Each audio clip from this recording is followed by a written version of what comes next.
Magandang araw mga idol. So ngayon, pag-aaralan natin yung off-grid na solar setup. So ito, solar charge controller na MPPT na brand. Ito ay 12 volts, kaya niya 24, 36 volts at 48 volts na system. Pero yung 36 hindi pa ako nakakita. 12, 24 at 48 lang yung nakita ko.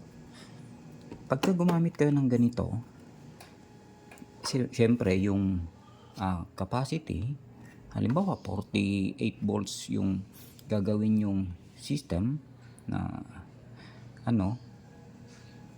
na solar power system,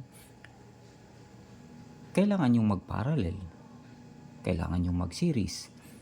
Pag nag-parallel kayo ng solar panel, halimbawa ang solar panel nyo is 10 ampere yung kanyang IMP na tinatawag. Pagka ipaparallel nyo, kailangan gumamit kayo ng ganito. Dito yung galing sa isang string ng solar panel. Halimbawa, ito yung galing sa positive ng solar panel. Lalagay mo rito. Yan. Sa isang string mo. So, lagay mo dyan.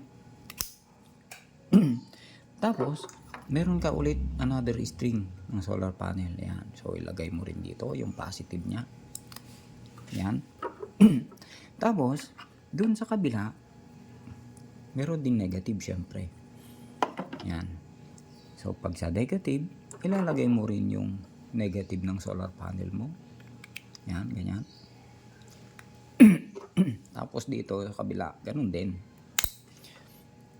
Ito, ayaw pumasok. Magkaiba kasing brand. Yan, ganyan, no? So, ito yung positive, ito yung negative. Ayan, makikita nyo magkaiba rin. Tapos, ito, papunta na sa solar charge controller nyo. So, dudugtungan nyo ng isa.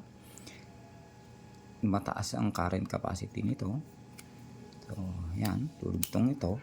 Tapos ito, positive, pupunta doon sa positive ng solar panel, doon sa PV. Yan. So, pupunta yan dyan, ganyan. Yan, kukonek siya dyan.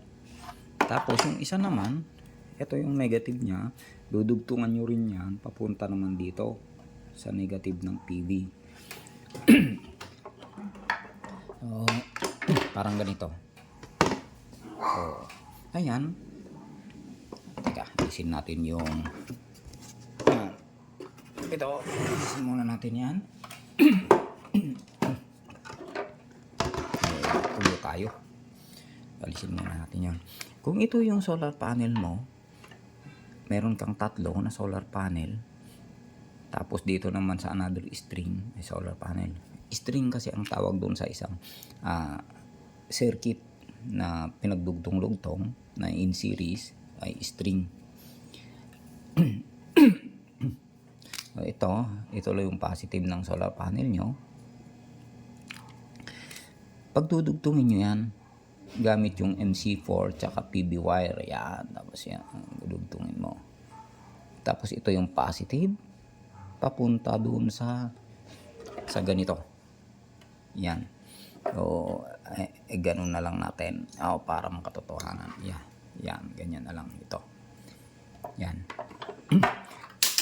So, yung galing sa solar panel mo, positive. Baliktad to.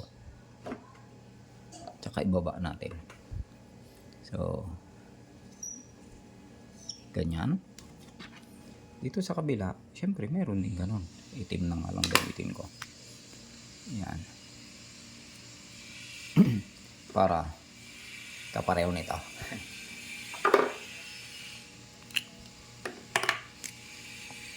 Ito, galing dito sa solar panel mo, positive positive. Papunta dyan sa isa na leg. Yan. Papunta dito sa isa. Tapos yung kabila naman, ito, isi-series ulit natin. Yan. Tapos papunta ulit dito. So, positive dito, positive yan. Nagsama sila dyan. Tapos, ito ay papunta dun sa SCC. Sa PV. PV positive. Yan. Pagdating dun sa kabila, ito, so, idudugtong mo rin yung negative ng solar panel sa Y na connector mo. Yan. Ayan, ganito. Galing sa solar panel na isang string ito. Sa pangalawang string ito. Tapos ito yung pupunta sa charge controller mo. So, ito. Pupunta sa solar charge controller na PV negative. Yan. Tapos, doon sa charge controller mo, merong battery positive, battery negative. So, yung battery negative, dadalhin mo sa battery negative. Tapos, yung battery positive mo is dadalhin mo doon sa positive ng battery. Okay? Pagdating dito sa inverter, yung negative mo, ganun ulit. Dadalhin mo lang dito sa inverter mo. Halimbawa positive, pwedeng dito kumuha, pwedeng dito sa SCC, pwedeng kumuha ganun dyan. Yan. Pwede rin dito. Kung magkatabi ito, mas malapit, edi dito na lang. Yan. So, dito ko na lang ilagay. Yan, papunta dyan. Tapos dito, may output yung inverter mo na AC. So, AC. Papunta na sa bahay. Yan, papunta na sa bahay. Sa breaker. Sa bahay. Yan, sa papunta sa load. So, ganyan lang ka-simple yung connection. Kung ito ay isang solar panel mo is 10 ampere, 40 volts, ito siya ay 400 watts. 400 watts. Ba yan? Mahirap yung nagsusulat habang nagbibideo. 400 watts. Isa. So, 400 watt each. Kung siniris natin, ito ay, ang total nito ay 10 ampere. 10 ampere lahat kasi series. Tapos, 40 volts isa is 120 volts. Ano bang requirement ng ating inverter? Ay, ng ating charge controller. Sa 48 volts ay kaya niya daw mag-input ng 3,200 watts na solar panel. At ang kanyang MPPT ay 70 volts up to 120 volts. So, tignan natin 3,200 watts. So, dito, tatlong solar panel yung siniris natin. Hindi natin pwedeng sobrahan sa tatlo kasi 120 volts na to, maximum ng ating SCC. So, hanggang lang tayo, hanggang tatlong series. So, itong tatlo na to ay 10 ampere times 120 volts is 1,200 watts. Tapos ito ulit, kung ganun ulit, syempre 10 ampere, 40 volts. So, ito ay 1,200 watts din. Tapos, pagka pinag-series natin, pinag-parallel, ito, katulad niyan, parallel, series ito, series, tapos pinagdugtong natin yung dulo-dulo, parallel. So, dalawang 1,200 watts na. So, 2,400 watts. So, ang total niya is 2,400 watts dito. Dito sa input ng ng SEC. 2,400 watts. Ang niyan is, ang breakdown niyan ay 120 volts. 120 volts kasi series ito 120. Pag pinagka-parallel mo lang dalawang 120 volts pa rin. Okay? Tapos siya? 20 ampere. Bakit 20? Kasi nagparallel yung 10 ampere na yun, isang string, tapos another 10 ampere. Ayan, kaya multiply mo yung 120 volts, 20 ampere ay 2,400 watts. So ayan.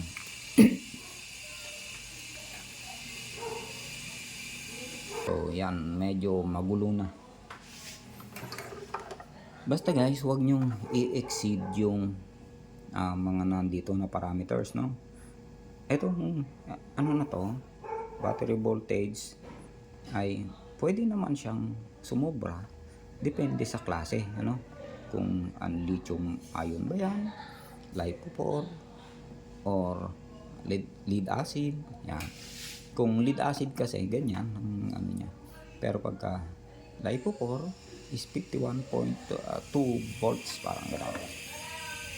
So, pwede naman yon. Pwedeng sobrahan nito.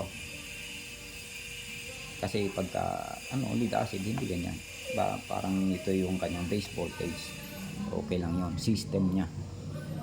Ito, ang huwag niyong susobrahan, yung solar power, kasi maximum sabi niya dito maximum na daw ito. Huwag niyong susobrahan yan. Ito din, solar voltage maximum na peak, ibig sabihin ay 120 volts yung kanyang peak. Huwag nyo rin sosobrahan yan.